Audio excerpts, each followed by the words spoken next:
আজকে তোমাদের সাথে যে গল্পটা শেয়ার করব সেই গল্পটা হচ্ছে লাশ কাটা ঘর নিয়ে। তো দেরি না করে গল্প শুরু করি। খুব ভয়ঙ্কর একটা গল্প। সময়টা ছিল 2016-র দিকে। ঘটনাটা আমার বন্ধু নাহিদের দাদার কাছ থেকে শোনা। একদিন বৃষ্টির দিনে প্রায় সন্ধ্যার দিকে সবাই একসাথে বসে আছি। আমাদের সাথে নাহিদের দাদাও বসলেন গল্প করতে। নাহিদের দাদা বলে উঠলো, চলো আজকে তোমাদের একটা লাশ কাটা ভয়ঙ্কর একটি গল্প শোনাই।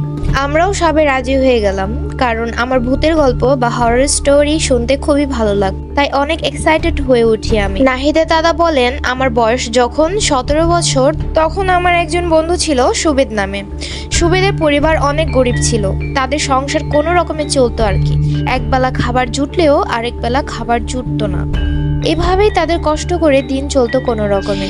সুবেদের 3 ভাই ও 2 বোন ছিল। সুবেদ এই পরিবারের বড় ছেলে ছিল। সুবেদের বাবাও ছিল না, কোনো এক রোগে মারা গিয়েছে সে। সুবেদ কোনো রকমে কাজ করে দিন পার করছিল, কিন্তু সুবেদের তাতে সংসার চলছিল না। তখন সে নতুন কাজ খুঁজতে লাগলো। হঠাৎই তার এক পরিচিত কাকা সুবেদের অবস্থা জেনে বলল, সুবেদ, তোমার জন্য একটা কাজ আছে, টাকাও পাবে তুমি অনেক। সুবেদ বলল, কিসের কাজ কাকা? কাকা বলল, তোমাকে লাশ কাটতে হবে। এই কথা শুনে সুবেদ ভয় পেয়ে গেল।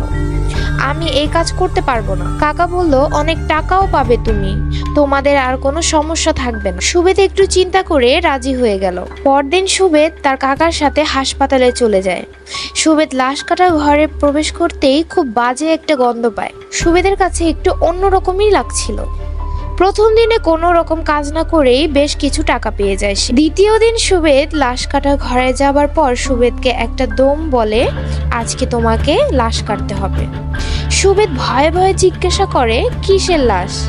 পাশ থেকে একজন ধীরে ধীরে বলে ওঠে, ফাঁসিতে ঝুলানো লাশ। এই কথা বলেই সেই ব্যক্তিটি হাসতে থাকে। সুবেদ ভয় পেয়ে যায়, কেমন যেন অনুভূতি হচ্ছিল তার। তো যাই হোক, তার সামনে লাশটাকে আনা হলো। লাশটার জিহ্বাটা ছিল বের করা আর চোখ দুটো বড় বড় হয়ে আছে। খুবই ভয়ানক ছিল। সুবেদ ভয়ে ভয়ে প্রথম দিন লাশ কাটে, আর এই দিন সুবেদ একটু তাড়াতাড়ি বাসায় চলে যায়। খুব চিন্তা হচ্ছিল সুবেদের, আবার টাকার কথা চিন্তা হলে সব চিন্তা বাদ দিয়ে দেয়। পরের দিন সুবেদ লাশ কাটা ঘরে গিয়ে দেখে একটা বাচ্চার লাশ। সুবেদ জিজ্ঞাসা করলো, এ কিভাবে মারা গিয়েছে? পাশের জন বলে উঠলো, একে হত্যা করা হয়েছে। সুবেদ একটু অনুতপ্ত হয়। তো যাই হোক, সুবেদ লাশ কাটা শুরু করলো। সুবেদ ভয়ে ভয়ে লাশটা কাটলো। এই দিন একটু রাত হয়ে যায় তার লাশ কাটতে কাটতে। রাস্তায় বৃষ্টি হওয়ার কারণে কোনো গাড়িও নেই। সুবেদ ভাবলো হেঁটেই চলে যায়, যেহেতু অনেক রাত হয়েছে আর বোধহয় গাড়ি পাবো না। হাঁটা শুরু করলো সে। কিছুক্ষণ যেতে সুবেদ অনুভব করলো তার পিছন পিছন কেউ হাঁটছে। সে পিছনে তাকিয়ে দেখে কেউই নেই। আবার সামনে তাকায়, আবার সে হাঁটতে থাকে। আবারও তার মনে হচ্ছিল যেন পিছনে পিছনে আবারও কেউ হাঁটছে। পিছনে তাকিয়ে দেখে কেউ নেই। এবার সুবেদ একটু ভয় পেয়ে গেল।